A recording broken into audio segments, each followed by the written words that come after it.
I would like to thank all of you, not only from myself, but from all Indians, and also on behalf of the scientists, of my Indian scientists. Thank you very much.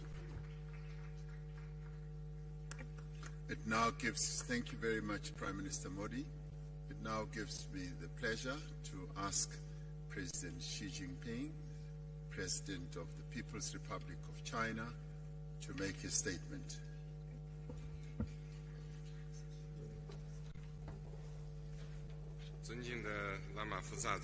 President Ramaphosa, colleagues, friends from the press, I am pleased to join you here. At the outset, I wish to thank President Ramaphosa and the South African government for the thoughtful arrangements they made for the Brics summit this year. Brics countries are all countries with important influence and shoulder important responsibilities for world peace and development. During the summit, we had in-depth exchanges on the current international situation and Brics cooperation, reached broad consensus, adopted the declaration, and achieved fruitful outcomes. Leaders of the 5 countries unanimously agreed to invite Saudi Arabia, Egypt, the United Arab Emirates, Argentina, Iran, and Ethiopia to the Brics family as official members. China congratulates these countries and highly appreciates the efforts made by our chair, South Africa, and President Ramaphosa. This membership expansion is historic. It shows the determination of Brics countries for unity and cooperation with the broader developing countries. It meets the expectation of the international community and the common interests of emerging market countries and developing countries. The expansion is also a new starting point for Brics cooperation. It will bring new vigor to the Brics cooperation mechanism, further strengthen the force for world peace and development.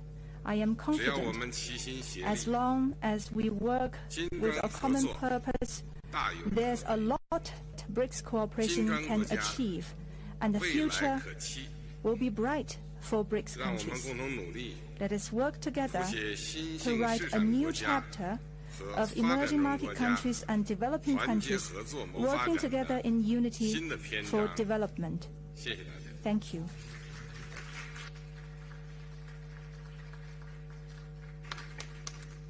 Thank you very much, President Xi. Ordinarily, in the acronym of BRICS, after Brazil, Russia, India, and China having spoken, it would now be the opportunity for the President of South Africa, President Ramaphosa, to speak. But he has already spoken. So that brings us to the end of our press statement. Thank you very much. Thank you very much for your attendance. We have reached the end. Thank you.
De autoverzekering van Nchini is als beste getest door de Consumentenbond. Check nchini.nl. Это тот же колониализм, только в новой упаковке. Кстати, и не так уж хорошо выглядит. И современные колонизаторы, прикрываясь благими лозунгами демократии, прав человека, стремятся решать свои проблемы за чужой счет, продолжая беззастенчиво выкачивать ресурсы из развивающихся стран. Кстати говоря, вот сейчас президент Бразилии упомянул о долговом бремени развивающихся экономик. Ну, конечно, с одной стороны выкачиваются ресурсы в огромных количествах, а с другой стороны создается такое взаимоотношение в сфере кредитных, в сфере кредитов, что выплатить эти кредиты становится практически невозможным. И выглядит это уже не как кредитное обязательство, а как контрибуция. Угроза установления нового миропорядка представляет и навязываемый некоторыми странами радикальный неолиберализм, направленный на уничтожение традиционных ценностей, которые для нас всех важны. Это институт семьи, уважение национальных и религиозных традиций.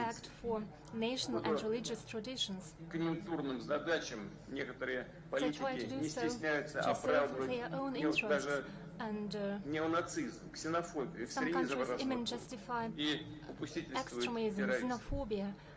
Мировое большинство, которому принадлежат присутствующие здесь страны, все больше устает от разного рода давления, всяких манипуляций, но готово к честному, равноправному и взаимоуважительному сотрудничеству. Именно с таких позиций страны БРИКС подходят к развитию многоплановых отношений со всеми представленными здесь и другими заинтересованными государствами, так с региональными, даже как и с региональными интеграционными структурами, включая СНГ, Евразес, Шанхайскую организацию сотрудничества, АСЕАН, сообщество стран Карибского бассейна, Совет сотрудничества арабских государств Персидского залива. С учетом же того, что в нашей встрече принимает участие, по сути, большинство африканских государств, сегодня внимание БРИКС, естественно, сосредоточено именно на Африке. И мы в России этому только рады, мы считаем, что это очень правильно, тем более председатель у нас сегодня Южноафриканская республика. Со многими из вас, уважаемые друзья, мы встречались совсем недавно в Петербурге на втором саммите Россия-Африка, где состоялись полезные и конструктивные дискуссии. В Петербурге было подтверждено, что Россию и Африку связывают крепнущие узы дружбы и тесные взаимовыгодные отношения, основы которых закладывались еще в середине прошлого века, в годы борьбы народов африканского континента за свободу. Мы очень ценим, что страны Африки настроены к России в высшей степени дружественно. Со своей стороны, Россия искренне заинтересована в дальнейшем углублении многоплановых связей с африканским континентом. И будем эти связи активно продвигать на деле, реализовывать новые совместные проекты в самых разных областях. Особое внимание наша страна уделяет вопросам, касающимся обеспечения африканских государств и мировых рынков в целом продовольствием и удобрением. Иными словами, используем все имеющиеся у нас возможности для того, чтобы внести свой вклад в глобальные усилия по борьбе с голодом, не допустить продовольственного кризиса. Благо уже второй год подряд мы, слава Богу, собираем рекордный урожай зерна. Кстати, как говорил, в ближайшие месяцы мы в качестве первоочередной гуманитарной помощи выделим 6 странам Африки по 25-50 тысяч тонн зерна и бесплатно его доставим. Мы говорили об этом еще в Петербурге. Сейчас переговоры с нашими друзьями по этим направлениям, по этим странам завершаются. Мы все это делаем, кстати говоря, вопреки препятствиям, которые нам чинят, невзирая на введенные в отношении нашего экспорта незаконные санкции, серьезно усложняющие транспортную логистику, страхование и правовую платежи. И наши африканские друзья могут быть уверены в том, что Россия всегда останется надежным поставщиком сельхозтоваров, продолжит поддерживать наиболее нуждающиеся государства. В основном-то ориентирован на быстро развивающиеся рынки. Российское топливо по конкурентной стоимости позволяет дружественным странам, в том числе африканским, сдерживать рост цен, наращивать промышленное и аграрное производство. Тем самым укрепляется их энергетическая безопасность и экономическая устойчивость. По подсчетам экспертам, к 2050 году население Земли вырастет на 1,7 миллиарда человек, а мировой спрос на энергию на 22%.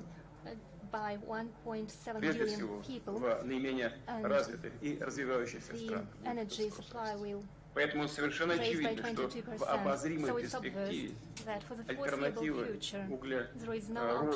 углеводородному топливу не просматривается. А значит, энергопереход, который, конечно, необходим, но все-таки этот энергопереход к низкоэмиссионной экономике должен быть постепенным, сбалансированным, тщательно выверенным, учитывающим национальные особенности и возможности стран. Кстати говоря, некоторые страны сейчас сталкиваются с теми ошибками, которые они допустили в планировании этого перехода. Проблема только нарастает. Но видим решение этих задач в эффективном использовании всех видов энергоресурсов на основе внедрения новых чистых технологий и мер, стимулирующих снижение углеродного следа. И, разумеется, мы вместе с партнерами по Брикс выступаем за укрепление равноправного технологического сотрудничества как в области применения возобновляемой энергии, так и по другим важным отраслям, включая развитие новых типов атомных реакторов, продвижение водородных технологий и так далее, гидроэнергетики, например. К слову, и на этих направлениях Африка является нашим приоритетным партнером. В настоящее время в различной степени проработки находятся более 30 перспективных энергетических проектов в российском участии. В 16 государствах мы работаем очень активно. В Египте, например, Росатом ведет строительство атомной электростанции Даба. Общая мощность продвигаемых нами электроэнергетических проектов составляет порядка 3,7 гигаватт. За последние 2 года увеличился в 2,6 раза экспорт в Африку российской сырой нефти, нефтепродуктов, сжиженного природного газа. Приличное увеличение. 2,6 раз. Само собой, все, о чем шла речь, экспорт продовольствия, удобрений, энергоресурсов, сотрудничество в других экономических сферах, а также в области культуры, науки, образования, спорта. Все это в полной мере относится не только к Африке, но и к другим регионам. И, конечно, к приглашенным на нашу встречу в формате Брикс плюс Outreach стран.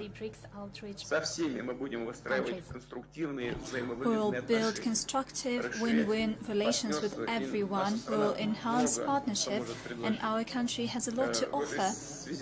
In this regard, let me note that next year, Russia will assume BRICS chairship, and upon instruction of our colleagues, we will прежде всего с странами, которые подключаются к нашей работе как раз в формате BRICS плюс Outreach. that cooperate with us within the BRICS Plus and BRICS Outreach formats.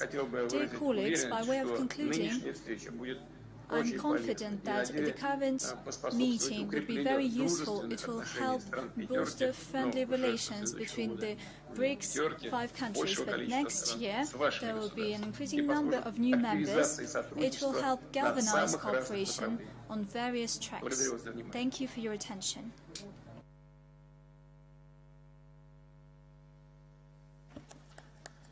Thank you very much, President Putin.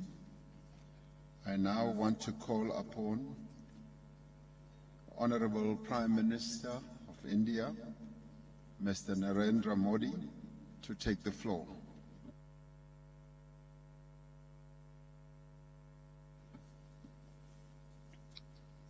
Excellencies,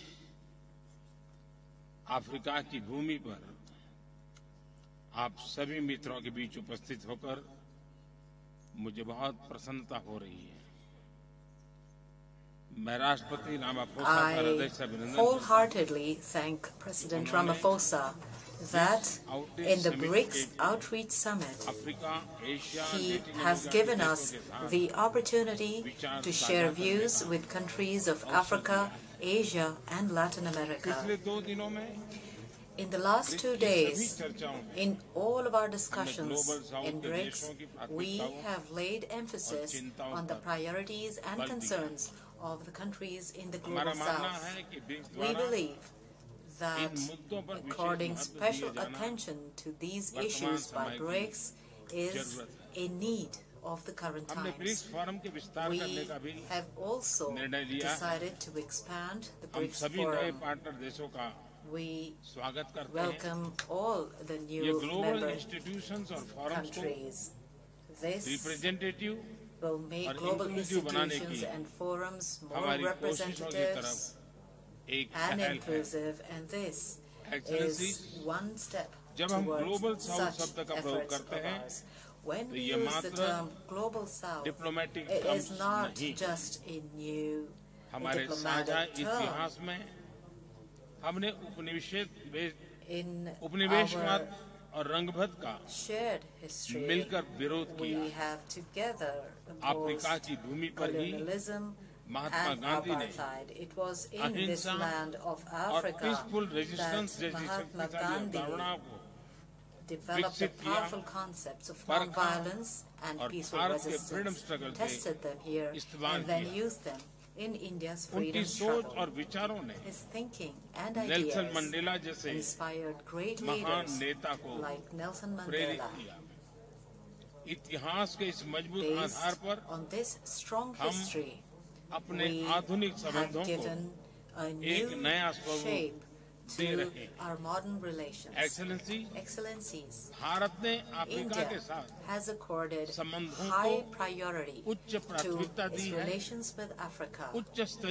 Along with high-level meetings, we have opened 16 new embassies and high commissions in Africa. Today, India is Africa's 4th largest trade partner and 5th largest investor. Sudan, Burundi, or Rwanda में it is power projects in Sudan, Burundi, and Rwanda, or sugar plants in Ethiopia and Malawi. Mozambique, whether Côte d'Ivoire, it और is Eswatini में technology parks in Mozambique, Côte d'Ivoire, and Eswatini, or campuses established by Indian universities in Tanzania and Uganda. India has always accorded priority to capacity building and infrastructure development in African countries. Under the Agenda 2063, India is a reliable and close partner in Africa's journey to make Africa a global powerhouse of the future. In order to tackle the digital divide in Africa, we have granted more than 15,000 scholarships in the area of teleeducation and telemedicine. We have constructed defense academies and colleges in Nigeria, Ethiopia, and in Tanzania. Botswana, Namibia, we have deployed teams to Botswana, Namibia, Uganda, Lesotho, Zambia, Mauritius, Seychelles, and Tanzania to provide training. Approximately 4,400 Indian peacekeepers, that include women as well, are contributing to restoring peace and stability in Africa. in the fight against terrorism and piracy as well, we are also working together with African countries. During the difficult times caused by the COVID pandemic, we supplied food products and vaccines to several countries. We are now also working together with African countries on joint manufacturing of COVID and other vaccines. Whether it is cyclones in Mozambique and Malawi or floods in Madagascar, India has always stood shoulder to shoulder with Africa as a first responder. Excellencies, from Latin America to Central Asia, from West Asia to Southeast Asia, from the Indo-Pacific to the Indo-Atlantic, India sees all countries as one family. Vasudhaiva Kutumbakam, which means the whole world is a family, has been for thousands of years the basis of our lifestyle. This is also the theme of our G20 presidency. In order to mainstream the concerns of the Global South, we have invited 3 African countries and several developing countries as guest countries to the G20 summit. India has also proposed permanent membership of the African Union to the G20. Excellencies, I believe that Brics and all the friendly countries present here today can work together to strengthen a multipolar world in order to make global institutions representative and to keep them relevant. They can help ensure progress in their reforms. Counter-terrorism, environment security, climate action, cyber security, food and health security, energy security, building resilient supply chains are matters we all have equal interest in. They represent unlimited opportunities for cooperation. I invite all of you to participate in our international initiatives such as the International Solar Alliance, One Sun, One World, One Grid, the Coalition for Disaster Resilient Infrastructure, One Earth, One Health, the Big Cat Alliance, and the Global Center for Traditional Medicine. I invite all of you to join India's digital public infrastructure stack to benefit from it for your development. Yesterday, we will be very pleased to share with you our experience and capabilities in this area. I am sure that our shared efforts will give us new confidence to address all challenges together. I once again express my gratitude to all of you and in particular to President Ramaphosa for this opportunity. Thank you.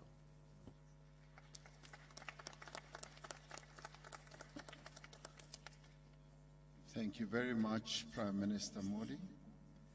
It now gives me pleasure to ask President Xi Jinping, President of the People's Republic of China, to take the floor.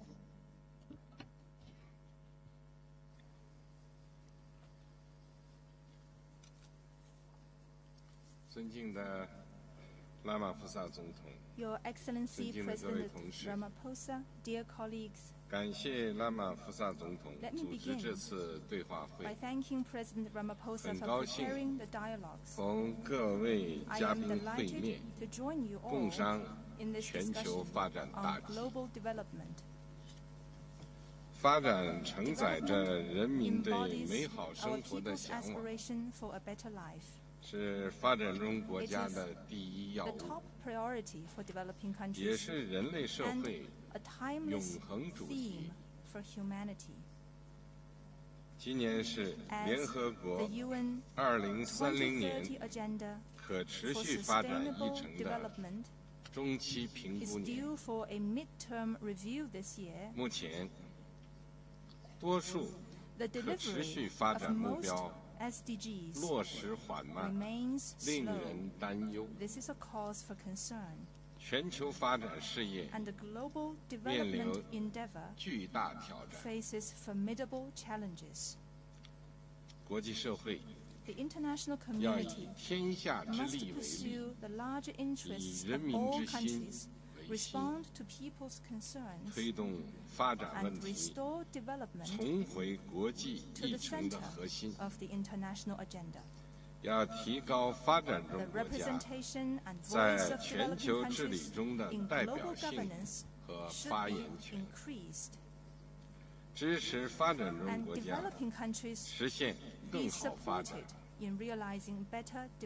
要坚持真正的多边主义，构建全球发展伙伴关系，为共同发展营造安全稳定的国际环境。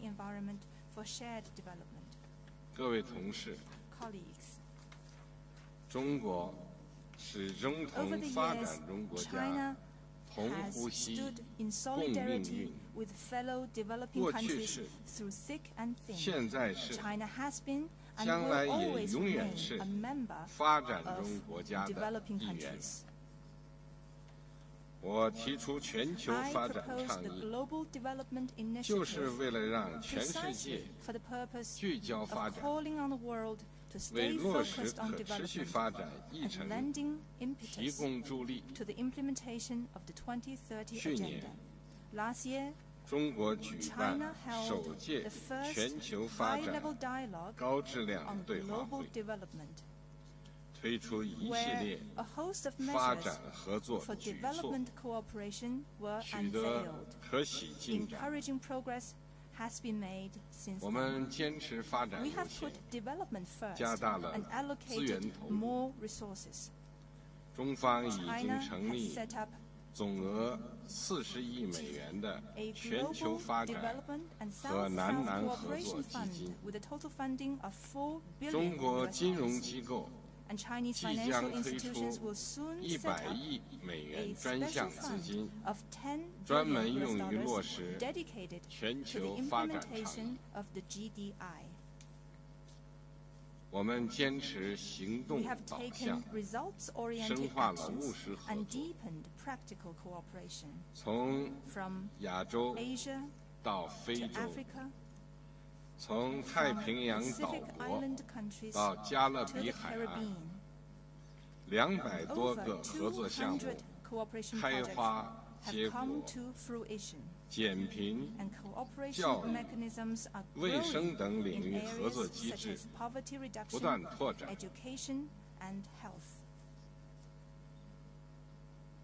我们坚持创新驱动，增强了发展动能。全球发展倡议聚焦绿色发展、新型工业化、数字经济等重点领域，推进新工业革命伙伴关系建设，助力高质量发展。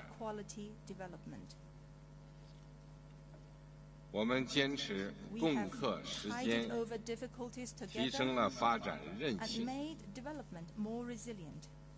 粮食安全和能源安全关乎国计民生。我们启动中国联合国粮农组织南南合作信托基金，落实促进粮食生产专项行动，向许多国家提供粮食援助，分享农业技术知识。 with many countries. 我们发起全球清洁能源合作伙伴关系，助力实现能源安全。中国是非洲的可靠朋友。过去10年，向非洲提供大量发展援助。 参与建设6000多公里铁路、6000多公里公路、80多个大型电力设施。下阶段，中国将同非洲国家开展更多合作，支持非洲增强自主发展能力。 For development. 这包括提供卫星测绘成套数据产品，实施智慧海关合作伙伴计划，协同联合国教科文组织开展全球发展倡议，助力非洲未来行动。 积极支持非洲实现可持续发展。各位同事，共同体不让任何一个国家在世界现代化进程中掉队。谢谢大家。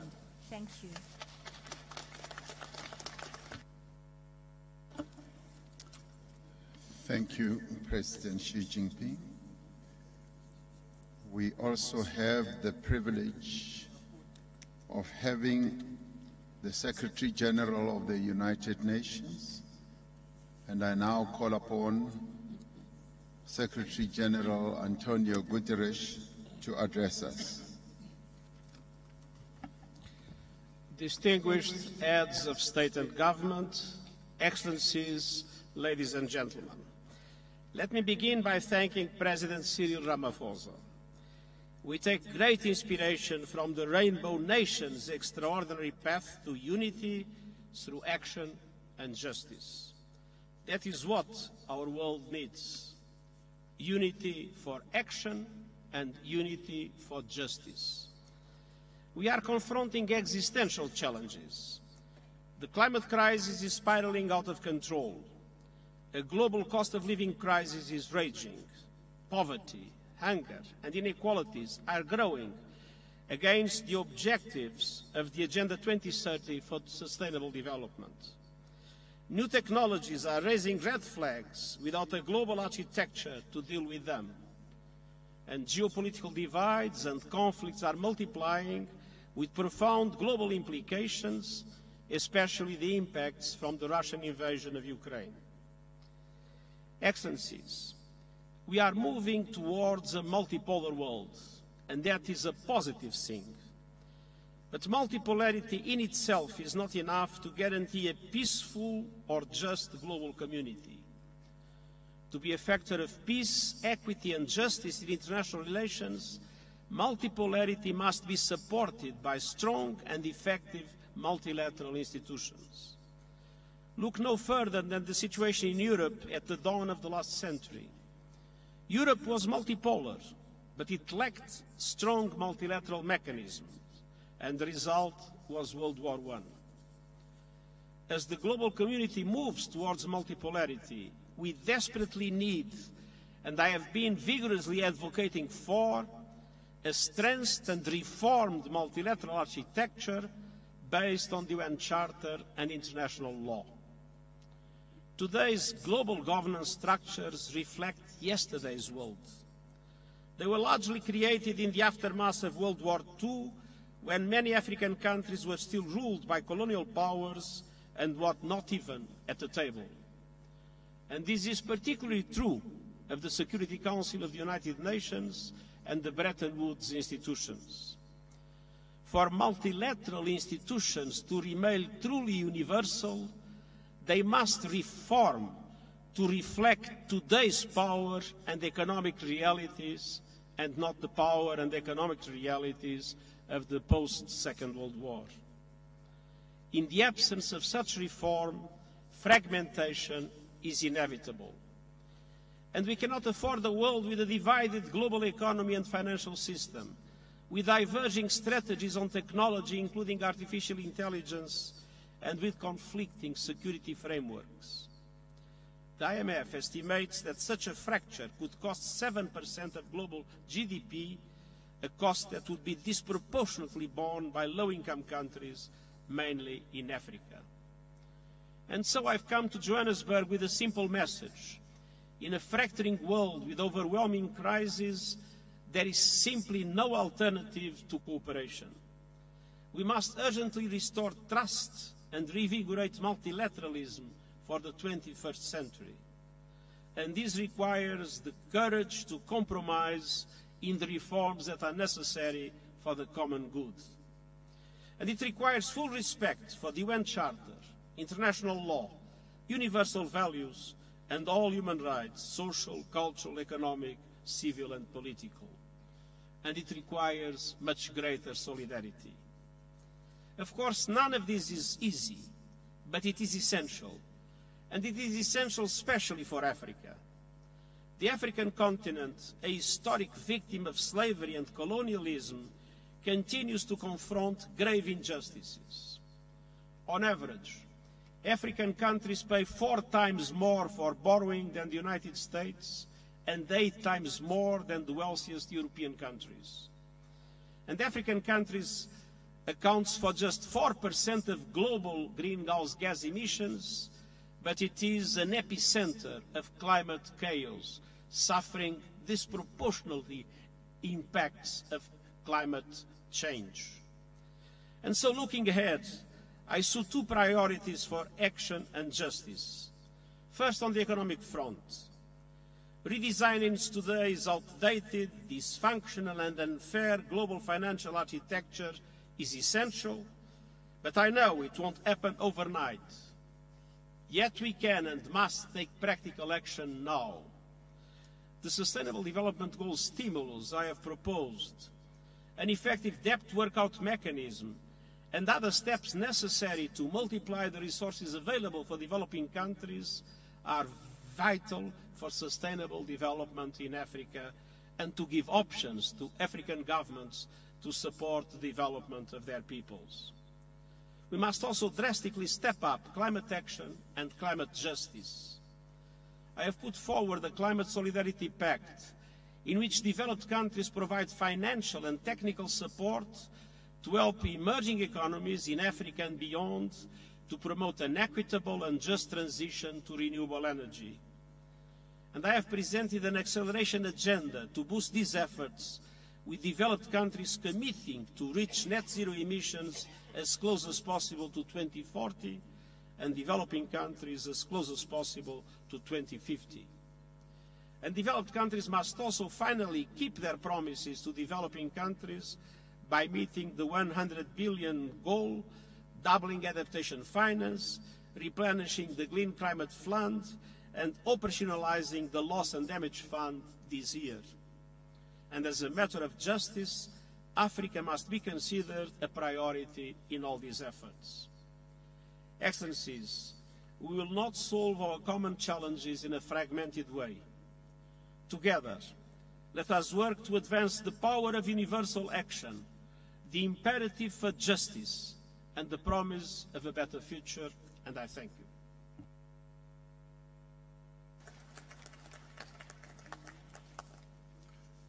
Thank you, Your Excellency, Secretary General of the United Nations.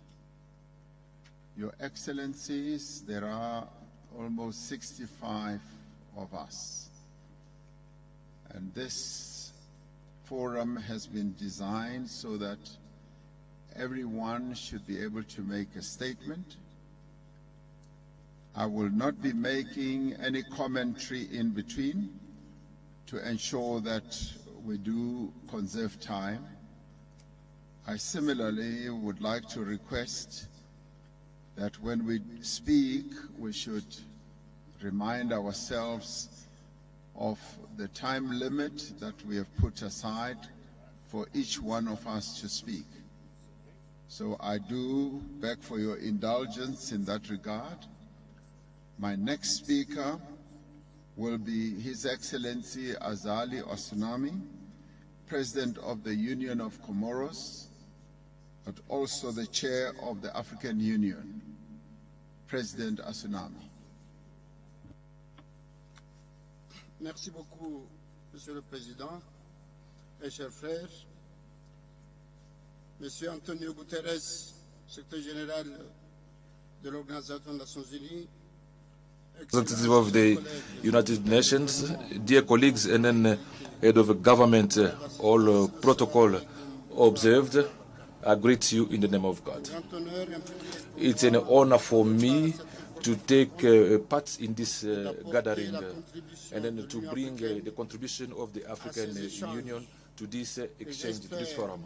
And I'm hoping that this is going to be very fruitful for the countries that we're representing here.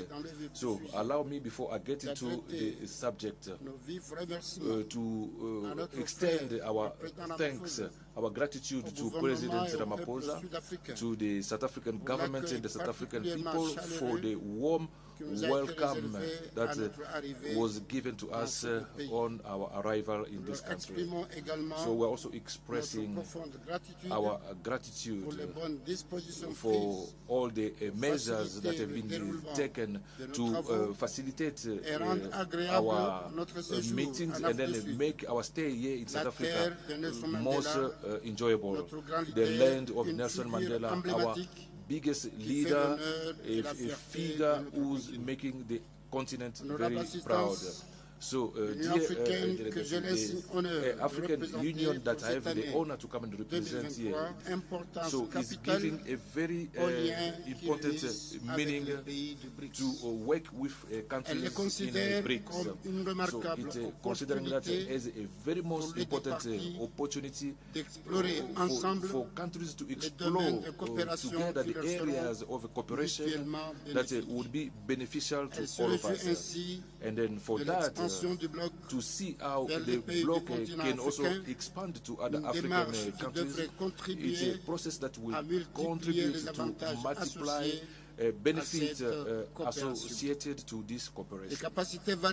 So various capacity of BRICS in various sectors.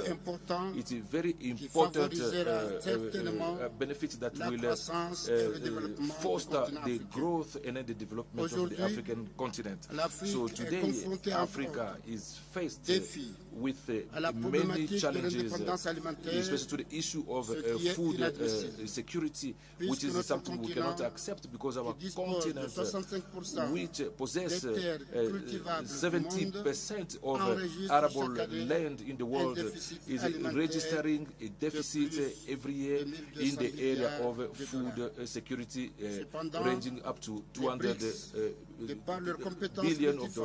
So BRICS, which is a multi-form capacity, can help the Africa to become independent in the area of food security by putting in place new technologies to improve the sector of agriculture. So Africa is also faced with the issue of industrialization because the continent has got enormous reserves of raw material, but unfortunately they do not have a capacity to exploit and then transform these minerals on our African continent. So the collaboration between BRICS and Africa would allow to develop production unity and transformation unit in the area of a big program of industrialization that will favor the green transition.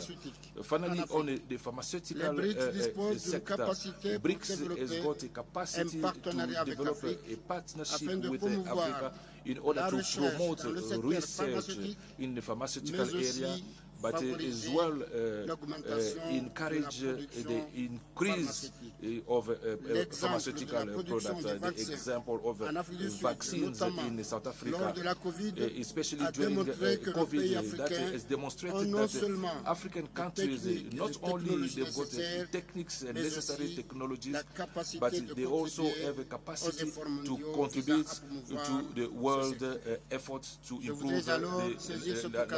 So I'd like to take this opportunity to reiterate the availability of the African Union in this partnership between BRICS and the African Union. It's a frank partnership that will last longer and win-win. So, ladies and gentlemen, trade relations between Africa and the BRICS are multidimensional. So they are illustrated in many advantages that are linked in the South-South Summit. It's important to underline that the BRICS represents one of the major trade partners in our continent, and our economic weight constitutes something major that cannot be compared with something else in the world. So African countries will wish in the area of this partnership and then funding that will be created by BRICS, such as the new development bank, which the objective is to fund development projects while underlining sustainability. At the moment where our continent is trying to go through some reforms in world financial infrastructure, we are urging BRICS to play a role of a pressure group for those reforms and also reform structural reforms and the world financial architecture are very important to respond to the needs that are not being taken account into the world architecture. With regard to debt, that is putting African countries in trouble. So the African Union has put in place a working group in order to propose means so that to see how to sort out this African debt. So that will be put in place by BRICS to benefit countries in our continent if those funds became operational. In fact, this would allow African countries to access loans with better conditions of repayment, which will be advantageous for countries that are facing prohibitive cost to the world financial market. Beyond all this, so that is linking the two parties, our continent is the potential to offer to BRICS benefit of opportunities, especially in the area of geopolitics, economics, security, and the cultural sector. It's the case of the free trade area that are offering to the countries of BRICS a unique opportunity to reinvigorate their efforts to foster trade relations with emerging and developing countries. In this regard, the political commitment of Africa in favor of the free trade, the African trade area, as it was last year, the year 2023 has been the year of the acceleration of the implementation. I'm inviting the BRICS to be more interested on this instrument, given that from the report from the CIA, the investment activities and trade of BRICS, they are going to offer important opportunities for the major agricultural sector that is not being exploited in Africa.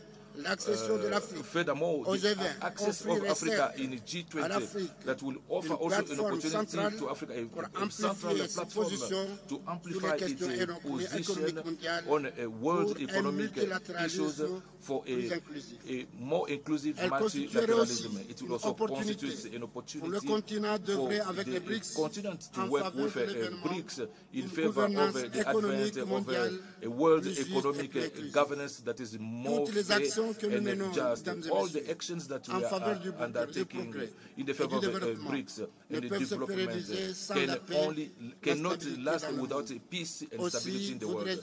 So I would also like to draw our attention on the agency so that we can seek together means to try and put an end to conflict in Africa, in particular for all extremism, the change of unconstitutional changes that is compromising the peace and stability and the prosperity of our continent. So we also need to continue to encourage Russia and Ukraine to put an end to war that is opposing them, given that the consequences of this war is not only affecting Europe, but is also affecting the world in general. So, ladies and gentlemen, opportunities given to us today to put together our effort to continue to make this world more just and prosperous by working together in synergy to build new partnership, frank and balanced, based on complementarity and not on a form of dependence. And only with that we can constitute a very important force in the world scene, so that we can deal with the challenges that our countries are facing, and then to reach peace, stability, and economic growth. Thank you.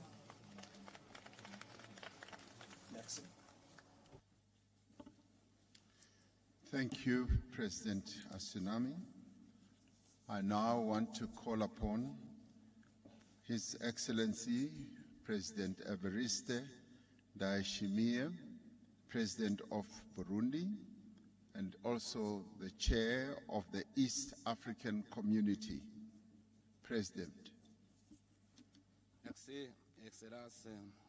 Thank you, Your Excellency, Mr. Cyril Ramaphosa, President of South Africa, dear brother, Excellence, Head of State and Government, member and friend of Brics, Your Excellency, Antonio Guterres, Secretary General of United Nations, Excellencies, ladies and gentlemen, and participants, all protocol observed. I render grace, I say grace to God who has all gathered us in this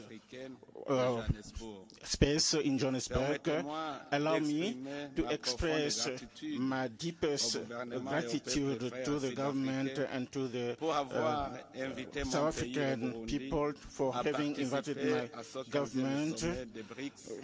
The theme with the impulsion of Africa at the center of exchange, as well have for the warm welcome to my mem and my delegation.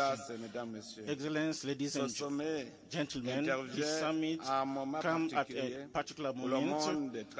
The world is experiencing an economic crisis, geopolitical and security as well. This summit offers soutenu par leurs nombreux amis, de réfléchir à une réponse collective face aux défis contemporains, en réaffirmant les principes de respect et de compréhension mutuelle, d'égalité, de solidarité, d'ouverture et d'inclusion. Contrairement à ce que certains peuvent penser, moi je considère que la coalition des Brics est une voie d'accélérer les projets concrets et communs et d'élargir le cercle d'amis à des membres. Cette coalition vient pour créer l'ordre dans la diversité afin de faire face aux défis mondiaux de ce moment. Le Burundi souscrit aux principales conclusions et recommandations issues des réunions informelles sectorielles visant la promotion de la coopération sud-sud, le renforcement des partenariats mutuellement bénéfiques avec l'Afrique dans un monde multipolaire et dans le cadre de la zone de libre-échange africaine, l'approfondissement du multilatéralisme progressiste, la stimulation des réformes de la gouvernance et des institutions mondiales. Excellences, Mesdames, Messieurs, le Burundi a la ferme conviction que son indépendance ne peut être effective sans une réelle indépendance économique. C'est pourquoi, sur base des opportunités que le Burundi offre, nous nous sommes fixés une nouvelle vision, faire du Burundi un pays émergent à l'horizon 2040 et un pays développé à l'horizon 2060. Cette vision repose sur l'engagement de l'État burundais à développer et à diversifier l'économie nationale et à stimuler la production afin d'augmenter considérablement les exportations. Pour y parvenir, le Burundi veut nouer et renforcer des partenariats fructueux et mutuellement bénéfiques avec les membres et amis du Brics pour améliorer nos performances. Dans le secteur minier, le sous-sol burundais reste inexploité. C'est pourtant l'un des secteurs prometteurs sur lequel le Burundi mise pour réaliser une percée économique. La technologie et l'industrie manufacturière restent les grands défis de mon pays, malgré une main-d'œuvre abondante. Je réitère la disponibilité du gouvernement du Burundi à coopérer pleinement avec les partenaires sérieux qui souhaitent appuyer les efforts du développement et investir au Burundi. Pour accélérer le développement socio-économique du Burundi, nous espérons une fructueuse collaboration avec la nouvelle banque de développement afin d'accroître la production d'énergie, le développement des infrastructures, l'économie numérique, la gestion et l'exploitation des ressources naturelles. Excellences, Mesdames, Messieurs, je suis venu participer à ce sommet des Brics parce que je crois fermement qu'il constitue un tournant dans la marche du monde, un nouveau chapitre dans l'histoire de l'économie mondiale, dans la mesure où il couvrira de nouvelles opportunités basées sur de nouveaux paradigmes. Il y a beaucoup à dire dans d'autres circonstances, mais permettez-moi d'en mentionner à cette heure où des changements significatifs se produisent dans le monde. Mon pays est du côté de ceux qui appellent à des réformes de la gouvernance mondiale, en particulier dans les institutions décisionnelles telles que le Conseil de sécurité des Nations Unies. Nous espérons que la voix des membres et amis du Brics sera enfin entendue. Excellences, Mesdames, Messieurs, en conclusion, mon pays réaffirme son engagement à jouer son rôle dans la construction d'un ordre mondial fondé sur la primauté du droit, un monde pacifique, équitable et prospère. Nous renouvelons également nos vifs remerciements à tous les États membres des Brics pour l'aimable invitation à participer à ce sommet dont les conclusions seront sans aucun doute bénéfiques pour les Brics et l'Afrique et le monde. Je vous remercie de votre aimable attention.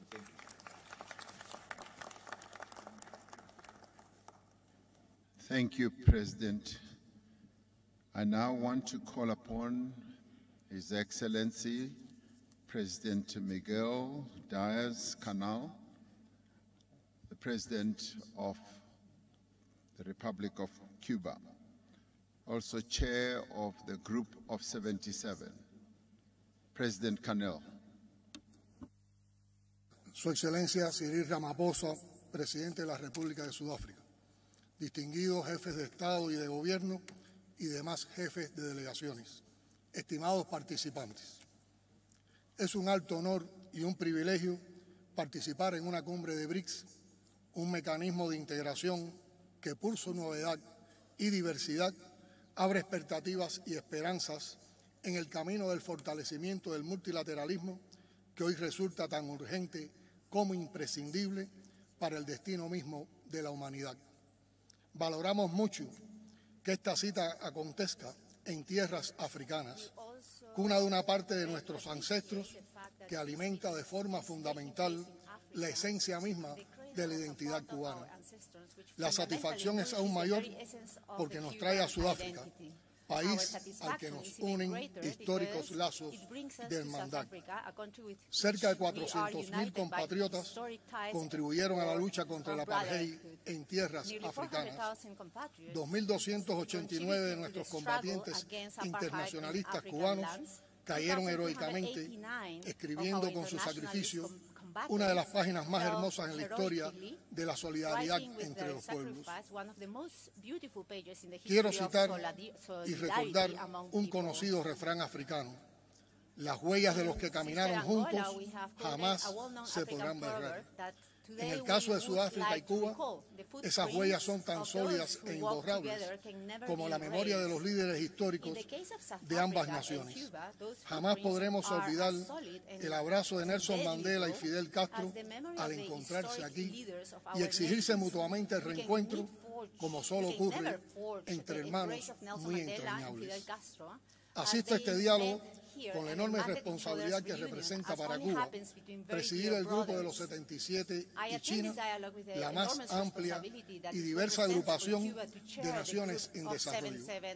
Somos 134 países, 2/3 de los miembros de la Organización de Naciones Unidas, donde vive casi el 80% de la población del planeta, enfrentando los desafíos colosales de un mundo cada día más desigual, en el que se han multiplicado la exclusión y la pobreza después de 2 años de pandemia, seguidos de dramáticos conflictos. En los últimos 10 años, las naciones del sur han visto duplicarse su deuda externa, ya pagada con creces. Aumentan las medidas coercitivas unilaterales. Más de 3.000 millones de personas se ven afectadas por la degradación de los ecosistemas. Más de 1 millón de especies de plantas y animales están en peligro de extinción, según se ve en el mensaje del secretario general por el Día Mundial del Medio Ambiente. Si no actuamos de inmediato, legaremos a nuestros hijos y nietos un planeta no solo irreconocible para quienes venimos del siglo anterior, sino tristemente condenado a resultar inhabitable. A 7 años del plazo fijado para el cumplimiento de los Objetivos de Desarrollo Sostenible de la Agenda 2030, el panorama es desalentador. La mitad de las 169 metas acordadas están muy lejos de ser cumplidas. Más del 30% de ellas no han experimentado ningún avance, o lo que es peor, muestran retrocesos con respecto a 2015, de acuerdo con el más reciente informe de Naciones Unidas.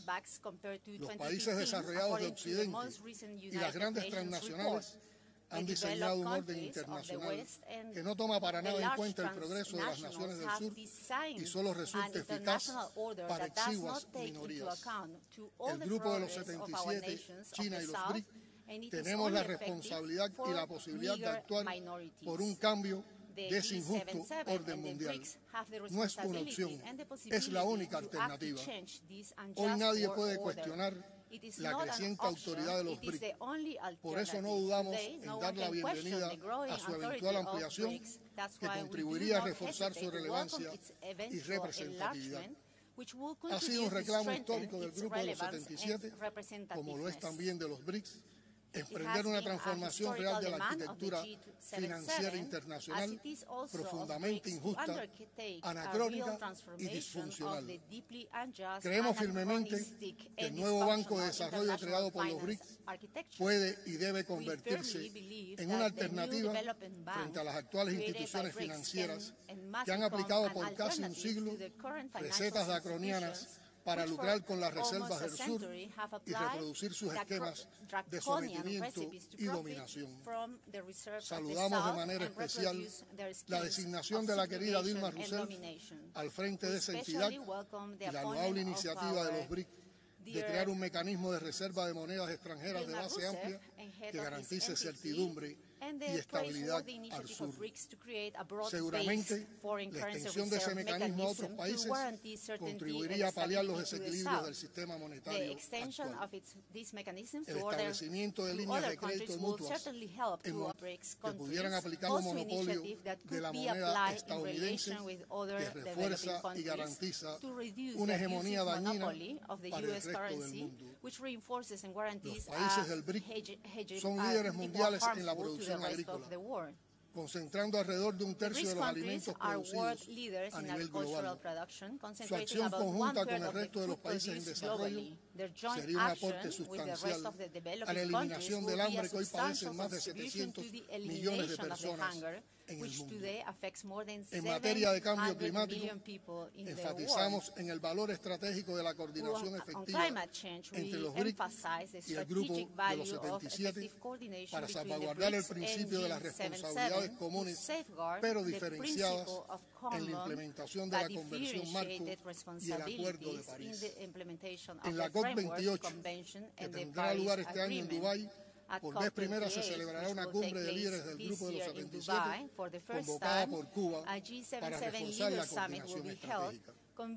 El desarrollo científico técnico está hoy monopolizado por un club de países que acaparan la mayoría de las patentes, las tecnologías, los centros de investigación y promueven el drenaje de talento de nuestros países. El G77 y los BRICS deben y pueden hacer más para cambiar esa situación, y en ese espíritu Cuba ha convocado una cumbre de jefes de Estado y Gobierno del Grupo de los 77 y China sobre ciencia, tecnología e innovación como premisa para el desarrollo. Tendrá lugar el 15 y el 16 de septiembre próximo en La Habana. Ahí les esperamos. Para avanzar hacia un futuro más justo y sostenible, el momento de la acción colectiva no es mañana, es ahora. Creemos firmemente en el poder de la unidad en la diversidad y en que es la hora de actuar unidos en defensa de históricos reclamos que, por no ser atendidos a tiempo, han multiplicado los problemas que enfrentan hoy nuestras naciones.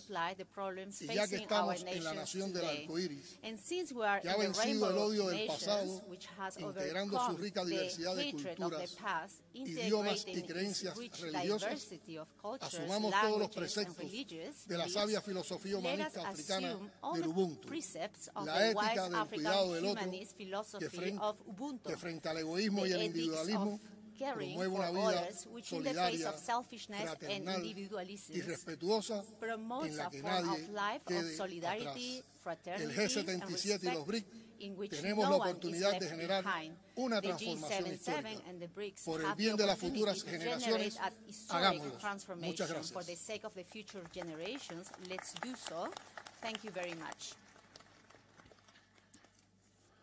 Thank you, President Canal. I now have the honor to call upon His Excellency Ismail Omar Guelleh, the President of the Republic of Djibouti and Chair of the Intergovernmental Authority on Development, IGAD.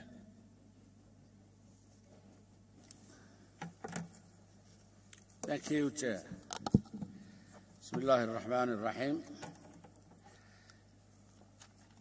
His Excellency Cyril Ramaphosa, President of the Republic of South Africa, Excellencies, heads of states and governments, distinguished guests, leaders and guests.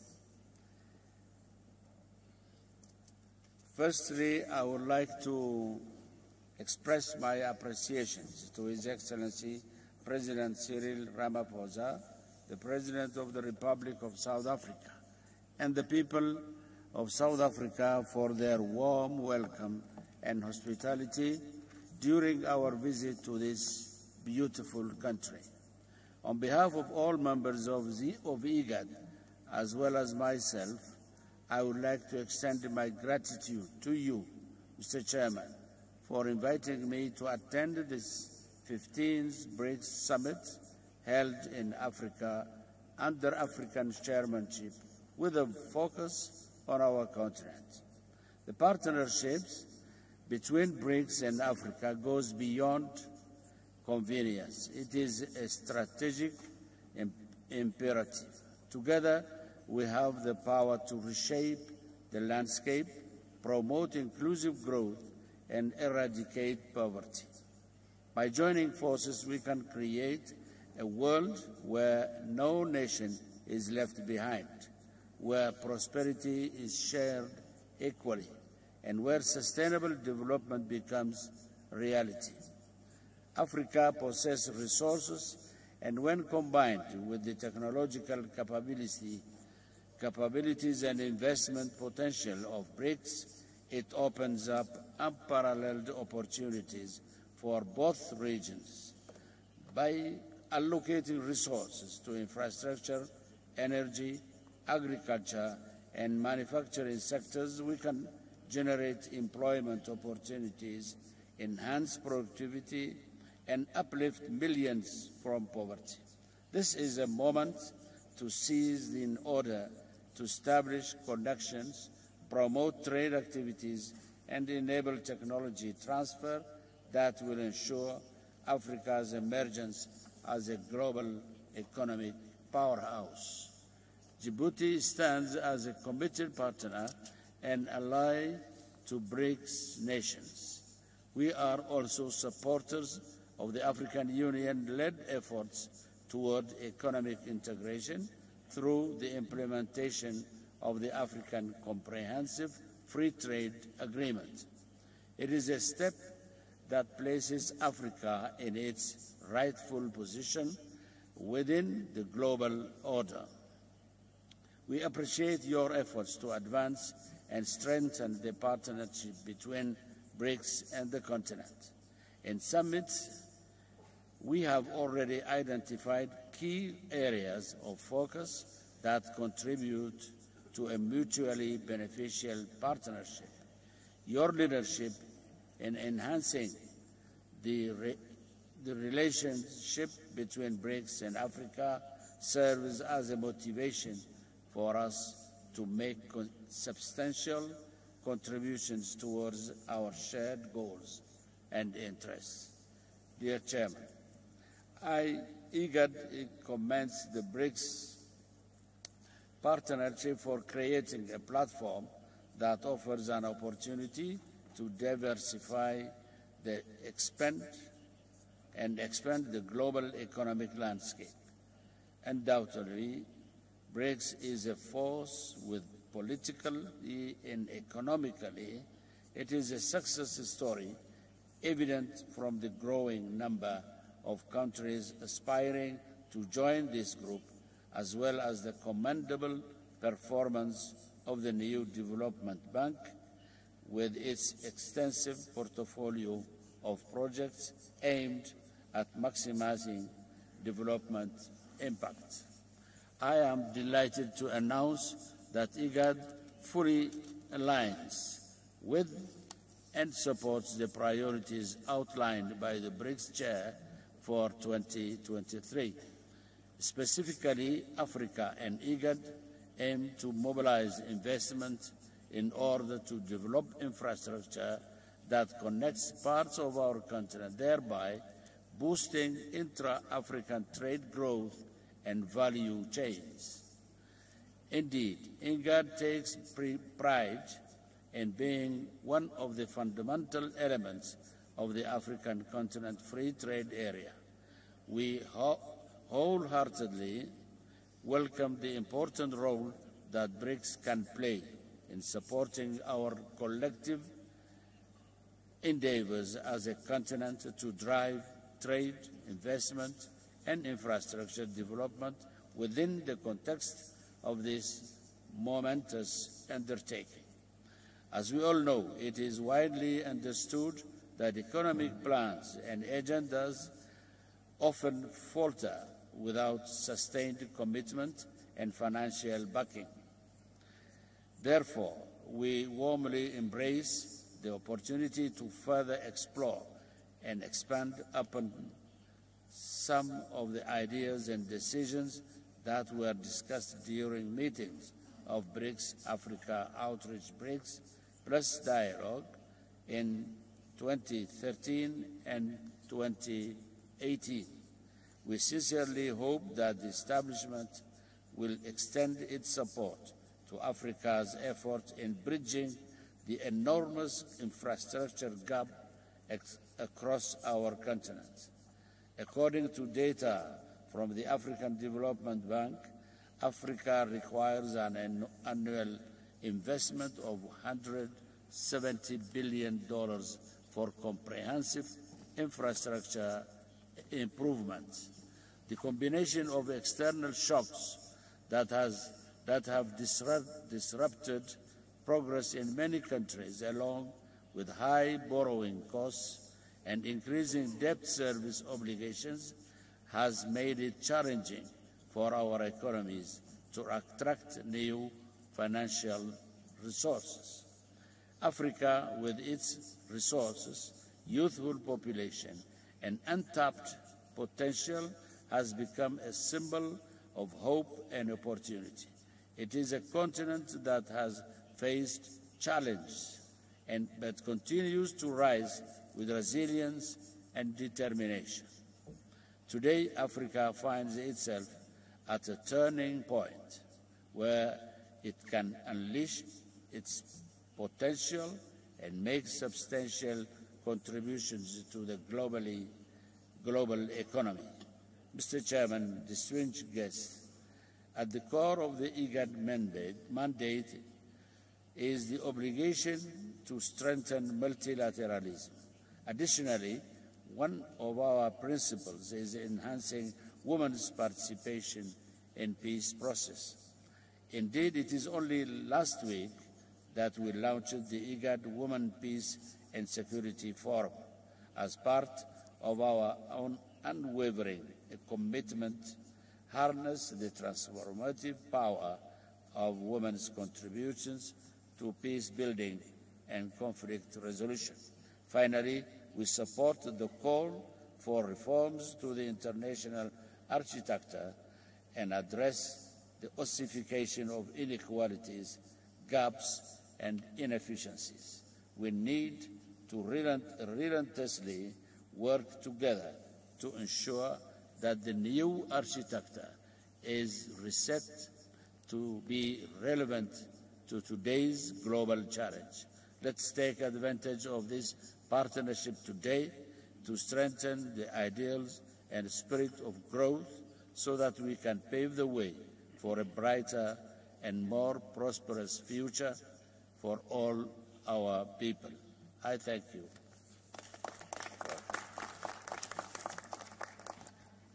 Thank you, President. I now take this opportunity to ask His Excellency President Joko Widodo, President of the Republic of Indonesia, Chair of the Association of Southeast Asian Nations, ASEAN, to take the floor.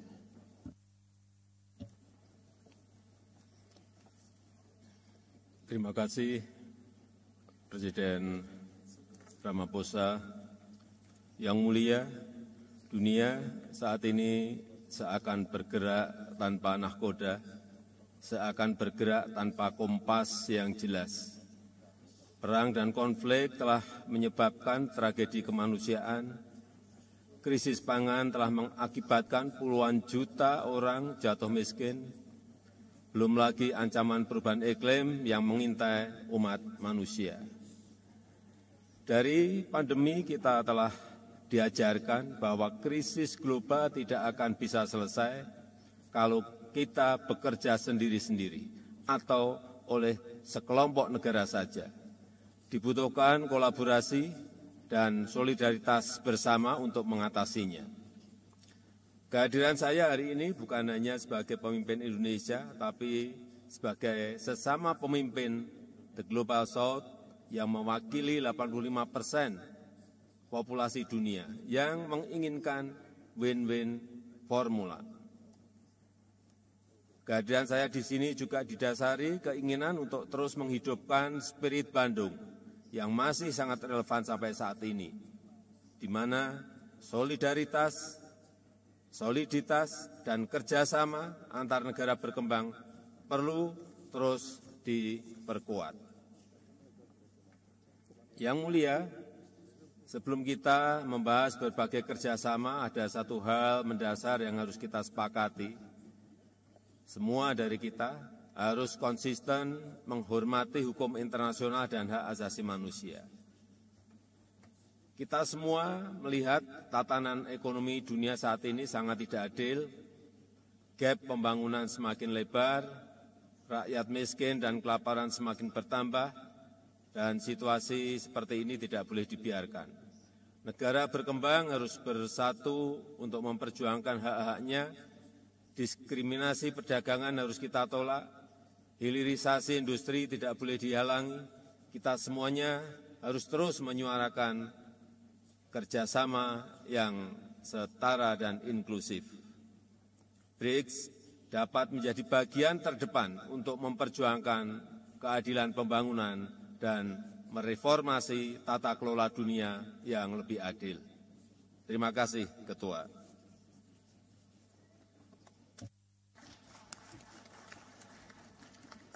Thank you, President Widodo. I now call upon Mr. Kasim Jomart Tokayev, President of the Republic of Kazakhstan and the Chair of the Shanghai Cooperation Organization, SCO. Mr. President Cyril Ramaphosa, dear heads of delegations, thank you, Mr. President, for your invitation to this BRICS Plus dialogue. Today's summit can significantly bolster the role of the BRICS and will help tackle a range of urgent global challenges through open dialogue and mutual understanding. This summit takes place against a backdrop of mounting tensions in the international arena, marked by extensive political pressure, confrontation, and widespread use of sanctions. Therefore, as the current chairman of the Shanghai Cooperation Organization, I wish to share our vision on the prospects and converging interests of cross-regional collaboration. The SCO's increasing role is widely acknowledged today. It unites rapidly developing economies with enormous human resources, natural assets, and technological potential. Taking this opportunity, I would like to extend my sincere congratulations to Prime Minister Modi of India on the historic landing of the Indian spacecraft near the moon's South Pole. Kazakhstan, as one of founding members of the organization, is determined to leverage its chairmanship to transform the SCO into a more effective organization able to meet the challenges we face. For more than 2 decades, the Shanghai Cooperation Organization has accumulated valuable experience in advancing multilateralism and cooperation at the regional level.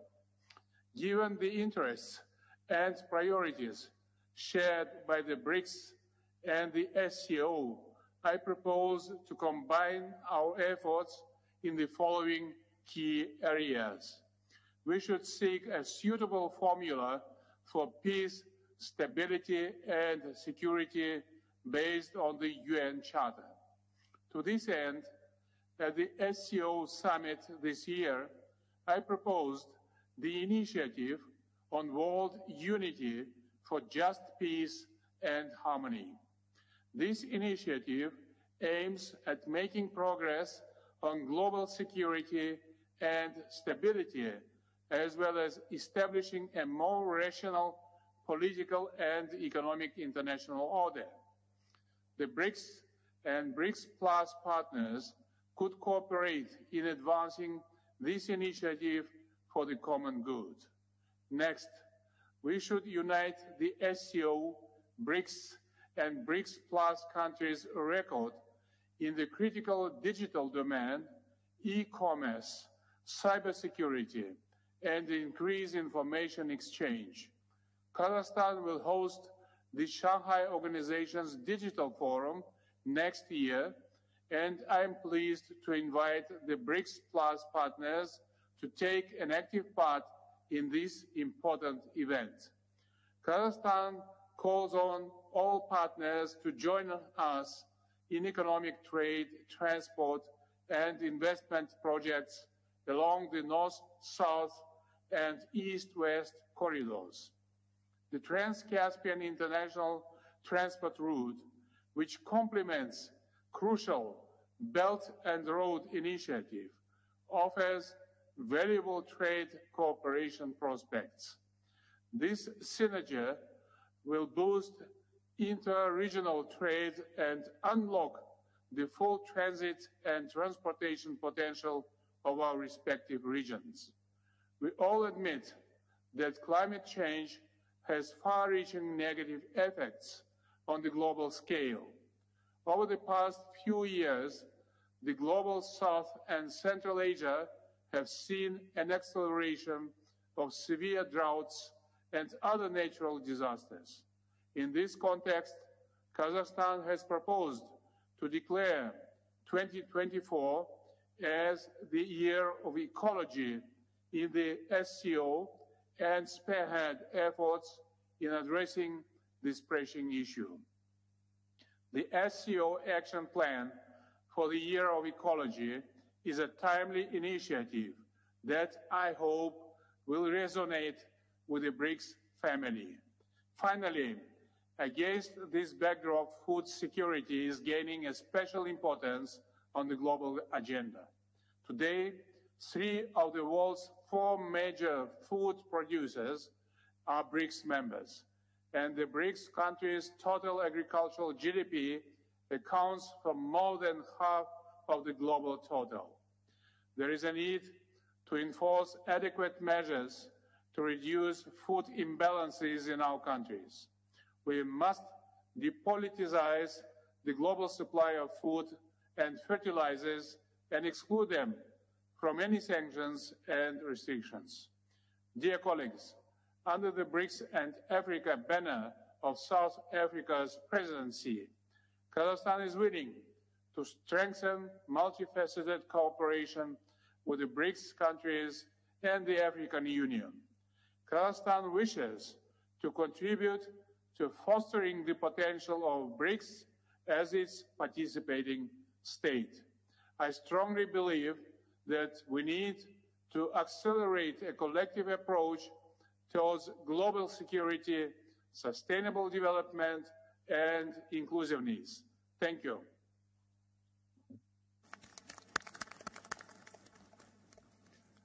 Thank you, President Tokayev.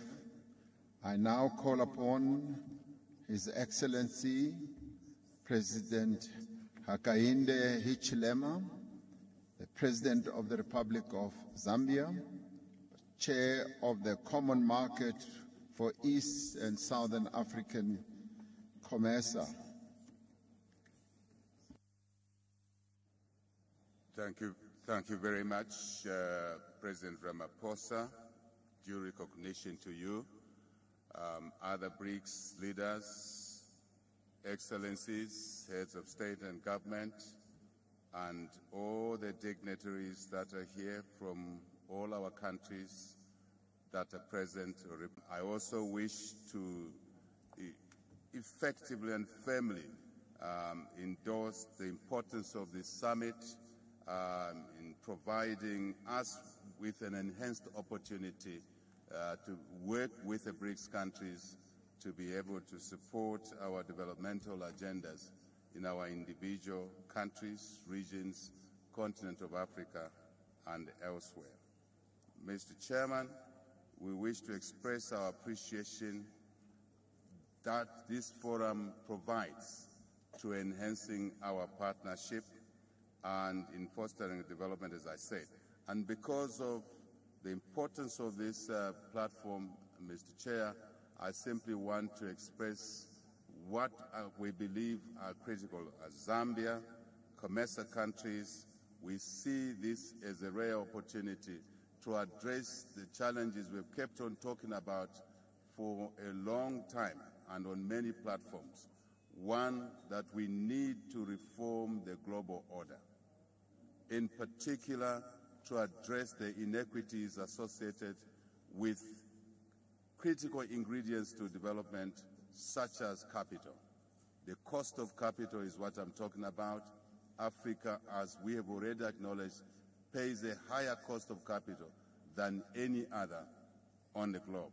Certainly, the Brics platform could and should be used to work through, to expedite the reform processes around this issue, which is inhibiting development, which our young populations much need to create opportunities for education, health, business, work, as it were, and other life-improving activities. Secondly, Mr. Chairman, to address access to technology. Access to technology so we can then engage in the genuine and mutually beneficial partnerships which we keep talking about all the time. Partnership that would deliver value for all our economies, our regions, continent of Africa, as well as obviously contribute positively to world global economic success, which is important because global success, Mr. Chairman, it cannot be talked about in isolation. You can't call a global success to be there or delivered when a lot of countries are left behind, yet they're richly endowed with resources. So when we look at these opportunities, we look at the total resource envelopes that we all bring to the table: capital at a fair price, technology, of course, at a fair price, but also the resource endowments, such as critical minerals, that are important to the industry of the future, EV industry, for example. So one of the things, Mr. Chairman, that we would like as Zambia, as COMESA, Africa, to endorse firmly is that as the Brics nations look to enhance relationships with us in Africa and elsewhere, Asia, elsewhere, South America, the Global South, if I may say, we need to consciously agree that relationships must be structured in a manner that allows enhancement of domestic economic growth of those that are associated with the Brics, and also using Brics, Mr. Chairman, as an opportunity to correct the relationships that were structured wrongly with the old order. That old order, which we are now talking about reforming, we now have an opportunity under the Brics platform to enter in those relationships in a reformed manner. That, for example, ensures that when we exploit resources, we must invest in value addition in the host countries where those resources are located. It benefits the investors, collective basket of investors. It creates opportunities for our young African population, and invariably, Mr. Chairman, delivers an opportunity to stabilize Africa, political, civil stability, which is important. I want to conclude, in the interest of time, Mr. Chairman, to reiterate the fact that we now have an opportunity, once again, the globe has an opportunity once again with the Brics platform to work together to realize the enormous opportunities within Brics, Africa, Asia, South America, Global South, let's call it that, that would deliver mutual benefits for all our individual countries and, of course, the continent. No question about that. Mr. Chairman, all of this should happen in the environment of peace, security, and stability, once more, in our individual countries, regions, Africa, continents, elsewhere, and the global community. Thank you very much. Thank you, President. I now call upon Mr. Musa El-Koni, representing the Arab Maghreb Union. Please take the floor.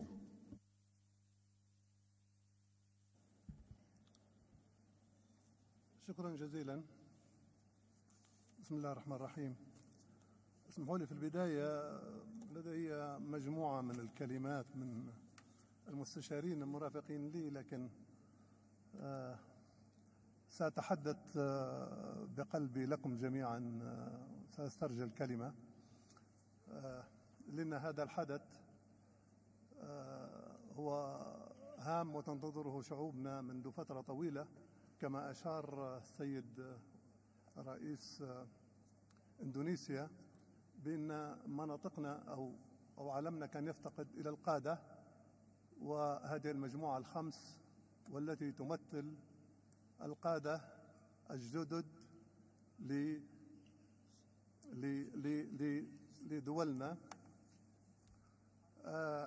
عليه. هذه تعتبر منطلق هام جدا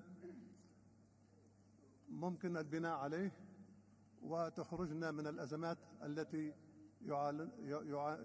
تعانيها دولنا.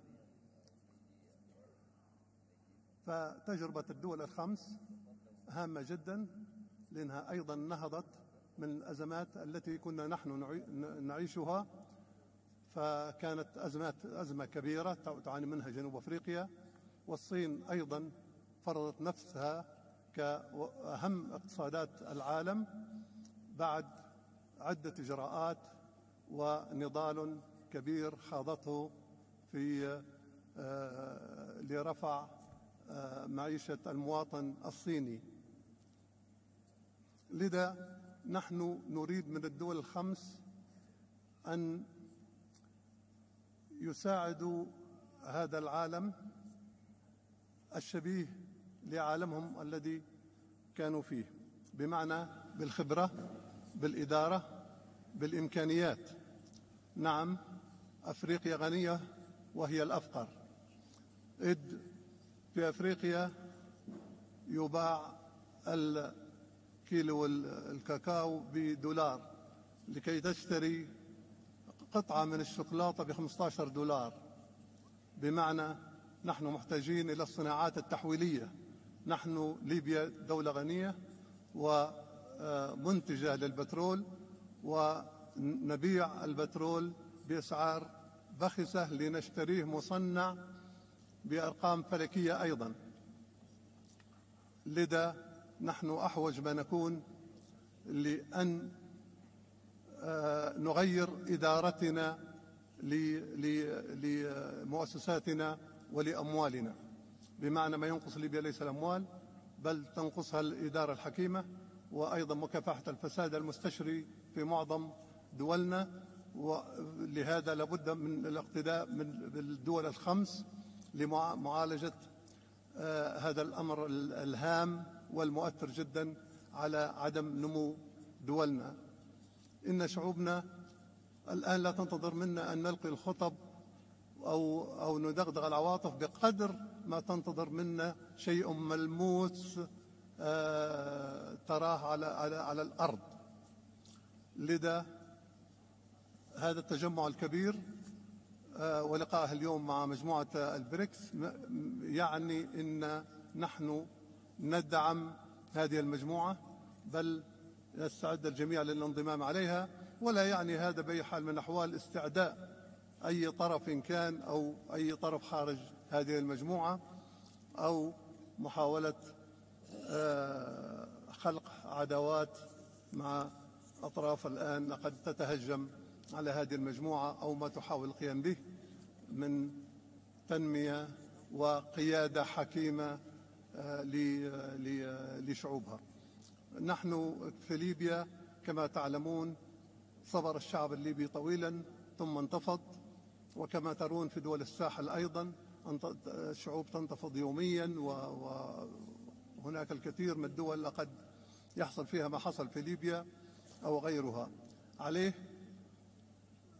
لابد من معالجة هذا الأمر من الأساس، وهو توفير الوظائف. أقول توفير الوظائف، وهذا موجه للدول الأخرى التي يهاجر إليها أبنائنا.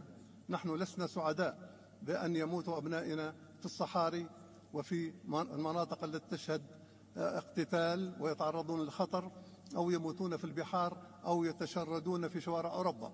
نحن نريد منكم أن تساعدونا في إقامة الصناعات الصغرى والمتوسطة والاهتمام بالزراعة والصيد البحري وسواها.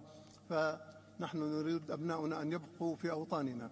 نحن أيضا لا نريد أن يدفع أبناء شعوبنا وخاصة الشعب الإفريقي أو سواه من آسيا أو غيرها أو حتى أمريكا اللاتينية أن يتعرضوا للخطر أو يموتوا على حدود الدول الغنية.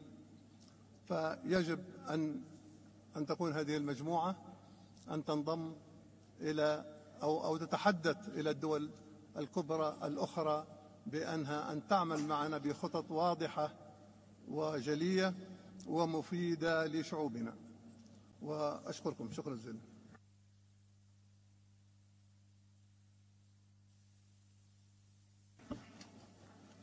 Thank you very much. I now call upon His Royal Highness Prince Faisal bin Farhan bin Abdullah Al Saud to take the floor, representing the League of Arab States and President of the Organization of Islamic Cooperation. Thank you, Chair. بسم الله الرحمن الرحيم والصلاة والسلام على خاتم الأنبياء والمرسلين فخامة الرئيس سيريل رامافوزا، أصحاب الفخامة والمعالي، السلام عليكم ورحمة الله وبركاته. بداية أود أن أنقل لكم تحيات سيدي خادم الحرمين الشريفين وصاحب السمو الملكي ولي العهد رئيس مجلس الوزراء حفظهم الله، ونعبر عن تقدير المملكة للجهود المبذولة من قبل فخامة الرئيس سيريل رامافوزا لاستضافة وإنجاح هذه القمم، وعلى ما لقيناه من حسن الضيافة وحفاوة الاستقبال. تثمن المملكة الدور الذي تطلع به دول المجموعة في صحة الاقتصاد العالمي من منطلق ما تتمتع به من مقومات استراتيجية، ونتطلع في المملكة لأن تمهد القمم المشتركة لبحث سبل تعزيز التنسيق والتشاور والعلاقات القائمة على الاحترام المتبادل، وكذلك استكشاف فرص تعميق التعاون في كافة المجالات وخاصة الاقتصادية والمالية والاقتصادية. يأتي ذلك في إطار سعي المملكة الدؤوب للتأكيد على أهمية العمل الجماعي وتفعيل أطر التعاون المتعدد الأطراف لتجاوز التحديات المشتركة وتوفير ظروف الأمن والاستقرار الداعمة لمسارات التنمية والتقدم الاقتصادي. ويعد ذلك التوجه رافدا أساسيا لرؤية المملكة الطموحة 2030، وينعكس على حرصها لممارسة مسؤولياتها تجاه استدامة التعاون الدولي والمحافظة على صحة الاقتصاد العالمي من منطلق دورها الفاعل في المنظمات الإقليمية والدولية وانفتاحها نحو التعاون البناء مع الجميع. تمتلك المملكة الإمكانيات التي تجعل اقتصادها واعدا من حيث المساحة والكثافة السكانية والموقع الجغرافي الذي يربط بين 3 قارات، وما تتيح الممرات المائية المحاذية لها من دور في تيسير حركة التجارة العالمية، علاوة على ما تتمتع به من موارد طبيعية ممكنة لمشاريع الطاقة والتعدين والطاقة المجددة والبنية التحتية.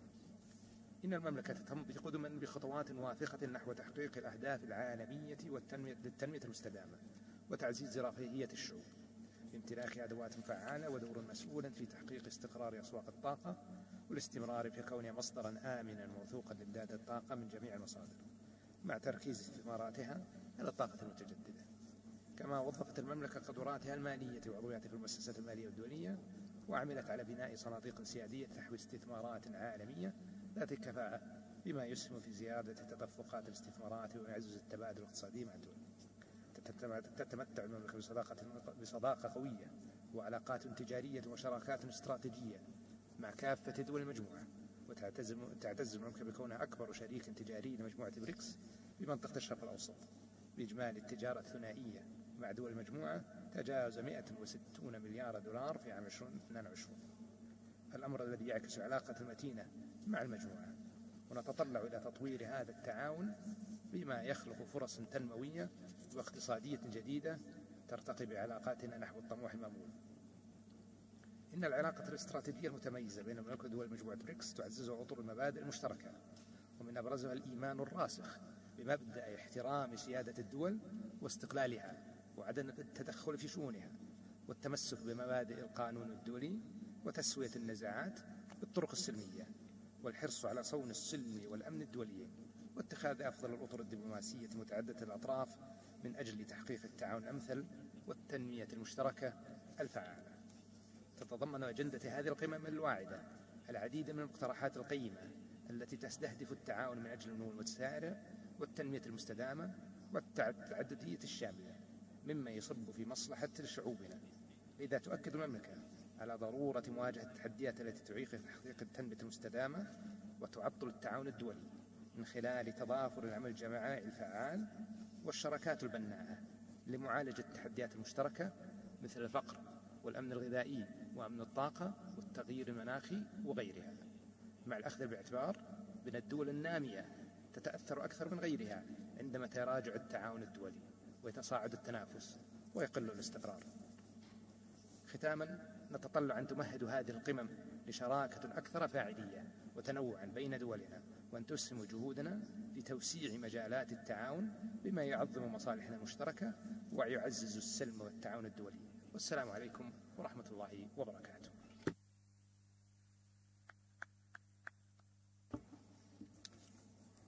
Thank you, Your Royal Highness.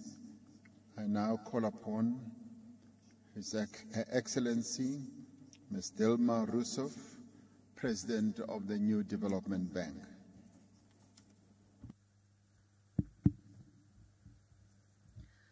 Senhoras e senhores, gostaria de expressar a minha sincera gratidão ao excelentíssimo senhor Cyril Ramaphosa, presidente da África do Sul, anfitrião da cúpula dos Brics, pelo convite. Quero saudar o excelentíssimo senhor Luiz Inácio Lula da Silva, presidente da República Federativa do Brasil. O excelentíssimo senhor Sergei Lavrov, ministro de Estado das Relações Exteriores da Federação Russa, em nome de quem cumprimento o senhor Vladimir Putin, presidente da Federação Russa. O excelentíssimo senhor Narendra Modi, primeiro-ministro da República da Índia, e o senhor Xi Jinping, presidente da República Popular da China. Cumprimento os novos integrantes do Banco NDB, a primeira-ministra da República Popular de Bangladesh, Sua Excelência Sheikh Hasina, o presidente dos Emirados Árabes Unidos, Sua Excelência Bin Zayed Al Nahyan, o primeiro-ministro da República Árabe do Egito, Sua Excelência Mustafa Madbouli. Cumprimento também todos os novos integrantes dos países Brics, a Argentina, a República Árabe do Egito, a Etiópia, a República Islâmica do Irã, a Arábia Saudita e os Emirados Árabes Unidos. Ao saudar Sua Excelência, o senhor Antônio Guterres, secretário-geral da ONU, cumprimento os dignatários e líderes de organizações internacionais, ilustres participantes, funcionários governamentais dos países presentes, representantes de países africanos, acadêmicos, parceiros de desenvolvimento e membros da imprensa e dos meios de comunicação. Senhoras e senhores, os BRICS e o Banco NDB faz parte da minha história. Quando era presidenta do Brasil, tive a felicidade de sediar a cúpula de Fortaleza em 2014, ocasião em que os líderes dos BRICS deram vida ao NDB, ou o Banco dos BRICS. Agora, como presidenta do NDB, tenho a oportunidade de levar adiante a visão que animou os países fundadores e materializá-la em ações concretas em prol dos BRICS e dos países do Sul Global. E quero falar hoje sobre a estratégica importância para o Sul Global do desenvolvimento do continente africano, que foi ferido ao longo da história pelo colonialismo, pela desenfreada exploração e até pela mais vergonhosa escravidão. A África é de onde viemos, e este século XXI é o resgate definitivo deste continente. Por isso, é um grande prazer, como presidente do NDB, me dirigir ao BRICS Africa Outreach and BRICS Plus Dialogue. O mundo passa por um momento muito difícil. Vivemos uma crise de múltiplas dimensões. A combinação de grave crise climática, aumento brutal da desigualdade, baixo crescimento, protecionismo com fratura das cadeias globais de valor, conflitos geopolíticos e sanções desenfreadas. Tudo isso levando ao protecionismo e à fragmentação geopolítica. A insegurança e a instabilidade passaram a ser a regra e não a exceção, criando enormes dificuldades, mas também criando um momento de grande oportunidade para o desenvolvimento do Sul global, se soubermos enfrentar os desafios. Nesse contexto, os BRICS se tornam ainda mais relevantes, uma oportunidade de modificar esse panorama. Os BRICS, os países BRICS, fazem a diferença, representam mais de 46% agora da população mundial e cerca de 35% do PIB. Em termos de paridade de poder de compra, estima-se que as economias do BRICS sejam coletivamente maiores do que a economia agregada dos países do G7. A expansão dos BRICS é uma força do Sul global que jamais poderá ser ignorada. Nesse sentido, as relações econômicas, sociais e culturais entre os países dos BRICS, o Sul global e especificamente agora o continente africano, têm uma base histórica profunda. A África, como já disse, é o berço da humanidade e também uma parte fundamental da solução para o nosso futuro. O advento dos BRICS e o crescente aumento do protagonismo da África como ator global suscita a esperança de novas possibilidades ao desenvolvimento do continente e do mundo. Os BRICS e os países africanos compartilham uma visão comum de uma comunidade global, dinâmica, inclusiva e sustentável. A legítima busca dos países africanos por agregar valor às suas riquezas vai gerar a necessária prosperidade. É urgente uma nova arquitetura financeira que canalize os recursos necessários para explorar a infraestrutura física e digital, viabilize a ampliação da educação, apoie o empreendedorismo. O Banco NDB, chamado também Banco dos BRICS, é parte fundamental dessa solução. Nessa empreitada, este grupo constitui um elemento estratégico que pode ampliar os resultados positivos que vêm se produzindo. Nos últimos anos, por exemplo, os BRICS expandiram seu envolvimento econômico na África. Em 2010, a parcela dos BRICS no estoque de investimento estrangeiro direto no continente africano era de 4,9% do total mundial. Em 2021, chegou a 8,8% e deve e pode subir muito mais. Quanto ao comércio internacional, entre 2010 e 2022, a compra e venda de mercadoria entre os países dos BRICS e a África aumentou de 280 bilhões de dólares para 473 bilhões de dólares. Os BRICS são bons parceiros comerciais da África e têm muito espaço e oportunidades para avançar. Sabemos que, apesar desses resultados alcançados, não são poucos os desafios a superar. Um deles está relacionado, como já disse, à expansão dos mecanismos de financiamento, notadamente utilizando as moedas locais e outros instrumentos financeiros que eventualmente possam ser criados, de forma a constituir um novo sistema financeiro mais multilateral e inclusivo. Outro aspecto é permitir cada vez mais que projetos conjuntos entre vários países possam ser realizados, como é o caso dos projetos de infraestrutura de caráter interregional. Aqui, no continente africano, por exemplo, temos o maior potencial hidrelétrico não aproveitado do planeta. Trata-se da bacia hidrográfica do complexo de Inga, que pode garantir energia renovável, contínua, de base segura e módica. Este aproveitamento é 3 vezes o aproveitamento de Itaipu no Brasil e 2 vezes o de Três Gargantas na China, que são os 2 maiores do mundo até agora. Inga é capaz de servir de lastro energético a todo um continente, porque é 2 vezes, como eu disse, Três Gargantas e 3 vezes Itaipu. Vale destacar ainda que o Sul Global precisa buscar agregar valor às suas riquezas e ao seu manancial de sustentabilidade. E, nesse sentido, é hora também de buscarmos uma reindustrialização com novas características. Torna-se evidente a necessidade de estabelecer, portanto, um novo modelo de financiamento que promova esses projetos renováveis, eficientes e que tenham conexão com o desenvolvimento das pessoas e também dos países. Isso permitirá acelerar o rumo da integração regional, além de aprofundar as parcerias do Sul Global.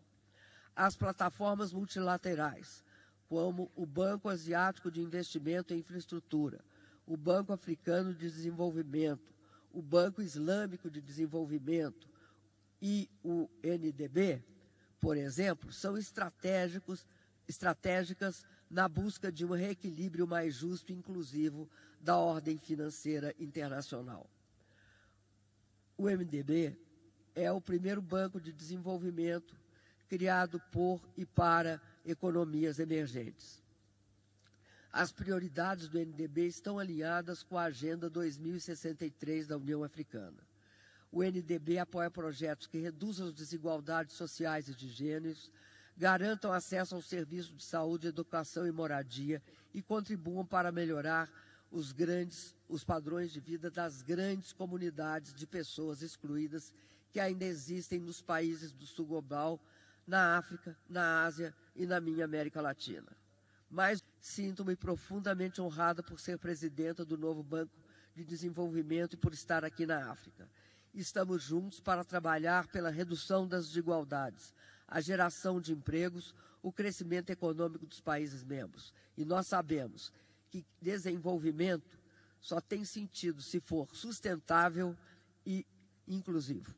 O UNDB tem o potencial de ser um líder no financiamento de projetos que abordem os desafios mais urgentes dos países do Sul Global aqui, hoje, em especial no continente africano. Estou confiante de que juntos podemos realizar esta visão e esta missão. Muito obrigada.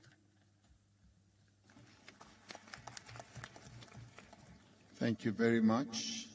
We now move forward to a statement by the Vice President of the African Development Bank, Mr. Solomon Kino, who will take the floor. Thank you very much, Your Excellencies, leaders of the Brics nations, Your Excellencies, leaders from across Africa, Your Excellencies, leaders of the Global South, all other dignitaries. I'm here representing President Akinwumi Adesina, President of the African Development Bank Group, who unfortunately could not attend in person because of extenuating circumstances. So I will therefore read the following statement on his behalf. The theme, BRICS in Africa, Partnership for Mutually Accelerated Growth, Sustainable Development, and Inclusive Multilateralism, could not be more appropriate. In a world that is moving and changing at hyperspeed, growth and development require the proverbial village working in tandem. So within this context, the African Development Bank, in conjunction with several partners, is innovatively addressing Africa's critical development challenges, well articulated in the African Union's Agenda 2063, and also being prioritized within what we call the African Development Bank's strategic high-five priorities, which are, one, to light up and empower Africa, to feed Africa, to industrialize Africa, which we have been talking about today significantly, to integrate Africa, and also to improve the quality of life for the people of Africa. To date, more than 350 million Africans have been impacted positively from the Agenda 2063 being implemented through the strategic high-five priorities of the African Development Bank. As a continent, we've had to contend with a simultaneous triple C's. That is COVID, conflict, and climate change. Let me talk a little more about climate change. While Africa has contributed the least to greenhouse gas emissions, as the UN Secretary General mentioned, it bears an inordinate burden and amount of devastation from the adverse impacts of ever-increasing climate change. This is one of the reasons that the African Development Bank is scaling up its support in Africa for both climate adaptation and mitigation.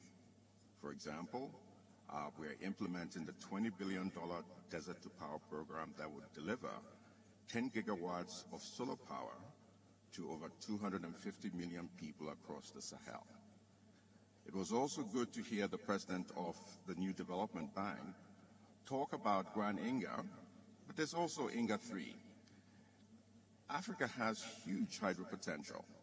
Even in Zambia and Zimbabwe, we also have the Batoka projects. These are projects in which the African Development Bank has been leading in the project preparation, and we're very open to partnership with the New Development Bank, and also we welcome a Global South solution to implementing these projects, in an expeditious manner. But public sector alone is not going to solve the development challenges in Africa. Private sector has a strong role. This is why in 2018, the African Development Bank founded an innovative and highly acclaimed Africa Investment Forum, which to date has mobilized investment interest in excess of $142 billion. We would like to thank His Excellency President Ramaphosa for graciously chairing and hosting the first two forums. I take this opportunity to invite all of you to this year's forum in Morocco on November 8th to 10th. We continue to provide leadership as the African Union's anchor institution on the goal of integrating Africa.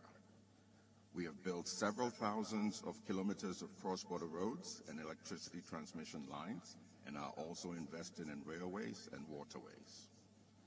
Through the African Stock Exchanges Linkages Project, we have connected 8 African stock exchanges with an aggregated market capitalization of $1.3 billion from Johannesburg to Cairo, and we have also supported the African Continental Free Trade Area Secretariat in its establishment, and also to operationalize the CFTA.